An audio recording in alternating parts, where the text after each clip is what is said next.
All right, it is getting to be the end of the year and we have a heat wave right now. It's finally warmed up to about 10 degrees outside. So that big, what do they say, storm of a lifetime just passed through. We have a tale of two Skylines here.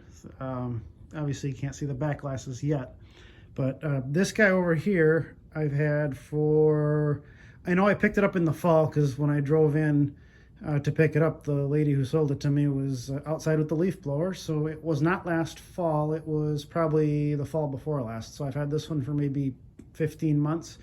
And this one here I've had for 3 hours and 15 minutes. So I'm going to do one of those little 2-into-1 things. It's kind of a fun project to take two games and make a better one out of the two. Or in some cases, if you can combine parts and then take the better of the two and put it on the bad game, and then the other one just completely replace the parts, if that makes any sense. That's a good option too. I'm looking at the coin doors. This one I think is slightly better. That one's a little bit more rusty, but I don't care about rust because we're going to throw it in Apple rust. This guy here has been demolished in more ways than one, but I do have a new plate from Steve Young. So, you know, in that case, that one could be the better of the two in these examples, or if I wanted to bump that to the other game and then put a new one on the other. Both cabinets need some help. Either way, there's no winning on that. Rather than going back and forth all the time, maybe we'll just focus on one game and just kind of talk about it. Serial number 6055, and then the other one here is 6102. So if you know the Minneapolis-St. Paul area, there is an area code 612, so it's kind of close to that, which is kind of neat. But I do think that of the two games, I think this one's going to be my departing game. This is going to be my keeper, if you will. I did offer this up to a friend of mine who doesn't have any pinballs at home and wanted to see if they wanted to borrow it for maybe a year or so. And then I do have another friend who's interested in buying it, so I may go that route. I'm just noticing on these light sockets that there's, that's interesting. Anyone ever seen that before? Those little retainer clips on the sockets like that? I've never seen that. And those light socket looks, normally the tabs aren't that long. That almost looks like it's factory. Oh, that's good. Look, they both have on there. I've never seen anything like that before. So I'd like to know what's going on with that, and only why those four are the ones that do that. And they're rounded too. Like, these are square. I've seen that before, but not the rounded ones like that with the pins in them. That's just kind of silly.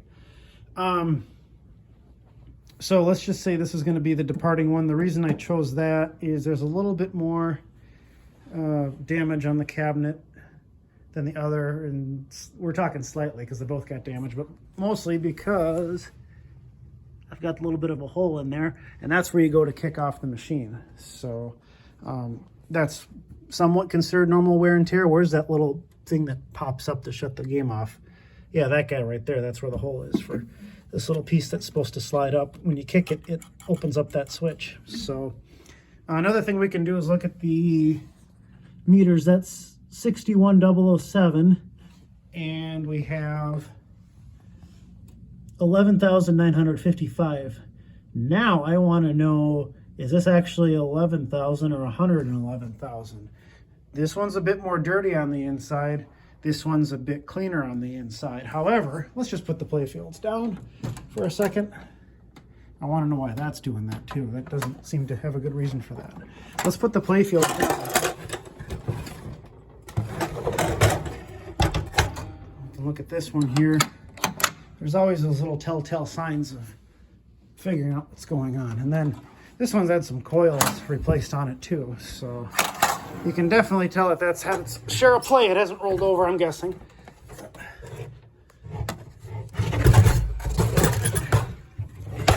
So this is my worst of the two playfields. So remember how I said that this one's only 11, but it's dirtier on the inside. This one has a higher play count and the playfield slightly worse.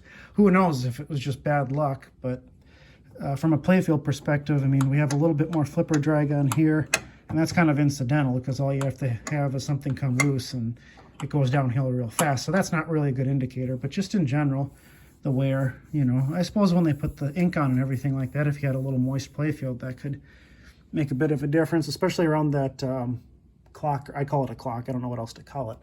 I don't know if that's related to elevator floors or not, but I've actually never played this game before, and I have 2 of them. So this is my worst playfield, but my better plastic set. And then here's my better playfield, but then I have a cracked plastic here, and I think that's it. There's kind of some wear right around there.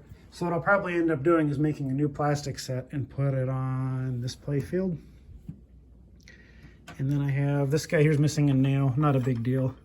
Get like a finish nail or a tack and put that in there. So the bumper, I do have a new bumper cap set, so what I'll probably do is I'll leave these on here, and you know, these are in much better shape, so I'll leave those as they are, and then maybe on this one we'll just replace all the bumper caps. In the back boxes, I did switch, but I'm starting to regret that because, well, that one has a big chunk missing up there and some wear over there, but this one's more intact, but it has more touch-up. So pick your lesser of 2 evils, if you will. The nice thing about doing, I was going to switch more things out, like even the inner guts for the playfields, but I think it's better to have the playfields match the cabinets. I can't even tell what that is. 61, yeah, that one matches. It's appropriate. The back glasses, there's 2 outstanding differences between the 2. This one's a little bit more, if you look at the title, I can't tell if that's a little bit less faded or not. But then this one's clearly the worst glass, but not by much. We got a little bit of dermatitis going on right here. I did seal coat it so you can kind of see how it's kind of wavy, so you got to get in there with a X-Acto knife and clear off the windows. But otherwise, yeah, she's got some dermatitis going on there. There's some paint missing right there, but unfortunately that's the same case on this one, but I think I can do a better job of touching up the paint on this one because it's just the blue, whereas she's in better shape. These sliding doors I haven't really looked at. This looks a little bit different. It looks like I see a line of staples or something going up, or some tacks. This one, oh yeah, this one's in much better shape, as is the glass. So like I say, I did switch the back boxes when I brought them down. So all the guts there actually came with this game, and I switched them all out. So I'm probably going to switch the glasses back, and then I think it'll be pretty obvious that this will be the better of the 2 machines. And then it's kind of funny to see, look at the overspray, or the, what do you call it? The webbing. There's not a lot of webbing on this one. I think that's factory. I don't know. I mean, I don't think anyone tried to rub it off, but you can see this one has a lot more. But then someone went to go clean it, and they said, oops, I shouldn't have done that. It wasn't me, I promise. I know better than to do that. Not to say it doesn't happen, but still there's quite a bit of difference in webbing, but I want to say this one's in better shape overall, because it doesn't have that. Someone was trying to clean it, and then you can see the wear marks. That's another maybe indicator. All you got to do is have a rusty ball or something pretty bad happen, and it can take one game and run it downhill really fast. So maybe we can go around back and take a look at the back pieces. To be honest, look at that. I've never seen anything like that before, where they're just cut off like that. I don't know why they did that. If it was, whoa. Well, that's my little elevator thing. Okay, that's probably fine. Yep. Now, I believe I bought this one working. I did play it a little bit. Maybe a ball was getting hung up or something was getting stuck in. The ones unit was getting stuck in. This other one I have not plugged in yet, mostly because I couldn't. The line cord, if I can grab it. If anyone's watched this far, they're probably willing to stick around to see all these little details. But this is how it came. Yeah, this is from the other game. Like I say, you got a coil sleeve here that's damaged. Not a big deal there. But the bells, I'll have to check to make sure my bells are all there. Sometimes they remove them. Those are on both. What else? Now, if I have something in need of a bell. Now, keep in mind, too, as I start switching this stuff out, you know, the price will be updated appropriately. I mean, I know I'd feel bad if I, like, say, here, you're having the worst of the 2 games or something like that. And it's like, that kind of sucks. But, yeah, you know what? You're going to pay a lesser price. And these games have that little pull-in bar, kind of like Palace Guard and Royal Guard. I had those a long time ago. That's kind of neat. Yeah, coin doors, still got to look at that. Elevators and everything are in good shape. But now when I say it's in worse shape than the other, I mean, if you look at it, you know, everybody's got some problems on each. I mean, like I say, this is my better playfield, but I also got some drag on here. I almost got more drag on this than the other one.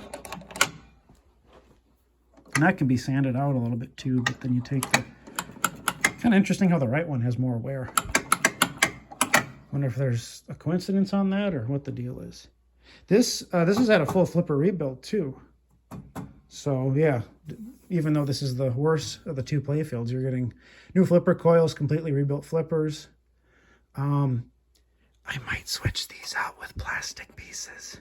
I'm thinking about it. But again, I'll bring the price down, you know, because these are hard to find. And if I want to do if I get another project down the road where I want to do like a true restoration and there's a lot of damaged ones or corrosion or something like that, it'd be nice to have a set of these and then, you know, switch them out. And this will be like a bargain game or something like that. You know, it's going to have some damage here. The cabinet's going to be a little bit beat up. Maybe the coin doors a little bit more. I'll have apple rust them both either way. But, you know, it'll be more of a beater game or more of a player's game, and you're going to get a better price on it. So from that perspective, that's good. But yeah, I didn't even notice the elevator doors. Like this one's almost looks like it's been stapled up or something. So I'm definitely going to keep the other one from that perspective. And here's what's really interesting. This thanks for not smoking. I don't know why somebody put that on there. Maybe because there are people, she's smoking. Skyline, to my knowledge, has the most smokers on a pinball machine. And I think also a back glass. And then our friend inside the elevator. Uh-oh, wrong side. I think he's got a cigar. I can't see from here because I got to hold the phone. Yeah, he's got one in his hand. So I thought I put a picture of myself in there or something else kind of goofy, a little bit more updated. And then, I think, do we have more smokers on the playfield? Yeah, she's smoking, he's smoking. What else? I don't know if you've kept track, but yeah, as far as I know, you can't find any other. So if somebody can prove me wrong, I welcome you to. Because as far as I know, this game has the most smokers. And what else do I have to say about these two? Side rails doesn't really make a difference to me. There's like packing tape on this. That's no big deal. Like I say, I haven't plugged them in yet. I'm putting new line cords on because they're both pretty damaged, but I'll probably post updates. I don't know if I'm going to make my own thread on this. I'll probably be in the if you go in the off-topic section of Pinside, I have my own thread going about getting organized and whatnot. So I'll probably put updates in there, and I'm pretty much working on all my games in that thread, except for Atlantis and Knockout right now. I don't know. Can you tell I can't keep, I can't stay on one task, and I'm okay with that. I've got 3 games upstairs that I've completely repainted the cabinets on, and I was going to keep working on those this weekend, but now I got this other Skyline to work on, and I want to get one of these up and running so I can bring it over to someone's house, hopefully, for a little bit. They can have some enjoyment out of it, and the other one I'll probably just make sure it's working, and then it'll go back into storage. I'm not going to shop it out or anything like that. In fact, this is, like I say, if this is the playfield that's going to go, I think these rubbers are relatively new. This one's actually been serviced like in 2007 or something like that, so it doesn't really need to be shopped out, whereas this one needs to be completely gone through. I'm not going to shop both of these out or completely go through them both right now, probably just the one. Because I have other projects to work on. This will probably be, I'm going to guess this is going to be a winter 2023 going into 2024 project. So, oh yeah, when I picked this game up, this was kind of funny. 304. If you type in 304 on a calculator and flip it upside down, and I'll leave it at that.